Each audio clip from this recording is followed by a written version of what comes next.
You see a phone call coming in and your whole body tightens. You let it ring. Then you send a text that says, "Hey, what's up?"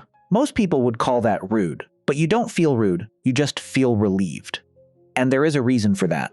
A real psychological reason. One that most people in your life have never fully understood. People misread this about you all the time. They think you're avoiding them. They think you're cold or lazy or scared. But they're wrong. Psychology tells a completely different story about people like you. And once you hear it, you'll never feel guilty for that unanswered call again. Stay with me until the end, because the last part of this video is the one almost no one ever talks about. And it might be the most important thing you hear today. There are actually a few different reasons why someone prefers texting. They look the same on the outside, but inside, they come from completely different places. And the last one is the quietest one. Most people never name it, but when you hear it, you'll feel it in your chest. Let's start with the first one. Picture this. Someone calls you while you're in the middle of something. Maybe you're cooking. Maybe you're finally relaxing after a long day. Maybe you're just sitting quietly, thinking. And suddenly, without any warning, you have to be fully present. You have to think fast, speak clearly, and respond in real time. No pause, no moment to gather your thoughts, no chance to reread what you're about to say. That feeling of being caught off guard is not weakness. It is actually connected to something researchers call cognitive load. That is just a way of saying your brain has a limit on how much it can handle at once. When you talk on the phone, your brain is doing a lot of things at the same time. It is listening and processing what the other person said. It is forming a response and managing the silence between words. All at once, all in real time. For some people, that comes easily. For others, it feels like too much, too fast. Doxting lets you think. It gives your brain room to breathe. It lets you say exactly what you mean in exactly the right words. That is not avoidance. That is precision. And that is a real strength. But that is not even the deepest part. The second reason goes back further. It goes back to how you first learned to connect with people. Think about someone in your life who was hard to read. Maybe they seemed warm one moment and cold the next. Maybe you never quite knew where you stood with them. Maybe their voice could shift in a way that made you feel uncertain. When we grow up around people like that, our nervous system learns something. It learns to be careful. It learns that real-time conversations, especially voice ones, can be unpredictable. Psychologists call this an anxious attachment style. In simple words, it means your heart learned to protect itself. It learned to stay slightly ready. Just in case something went wrong, texting feels safer because you can see the words before you send them. You can reread what the other person wrote. You can take a breath before you reply. There are no sudden tones of voice to decode. No awkward silences hanging in the air. No guessing what a pause means. It is not that you don't want to connect.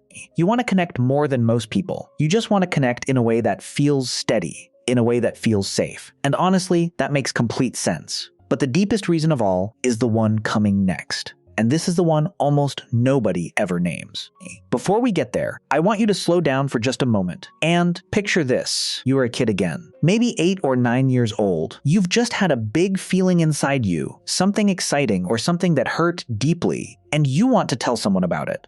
But when you try to say it out loud, the words don't come fast enough. The feeling is too big, the mouth is too slow. And by the time you find the words, the moment feels like it has already passed. Maybe someone got impatient while you were still finding the sentence.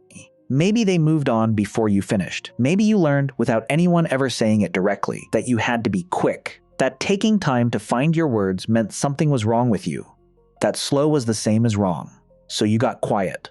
And you started writing things down instead, in a notebook, in messages, in small notes to yourself, because on paper, you could finally get it right. You could finally say exactly what was inside you. That small kid who needed just a little more time to find the words. That kid is still inside you, and they still communicate the same way, not because something is broken, but because writing was the place they finally felt heard. Now here is the honest question I want you to sit with. When you choose to text instead of call, what are you actually protecting? Is it your time? Is it your energy? Or is it something more tender than that? Is it the version of yourself that just needs one quiet moment to be sure? Only you know the answer. But it is worth asking.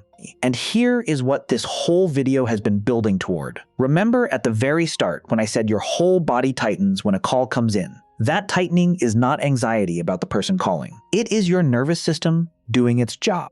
It is protecting the part of you that wants to show up fully.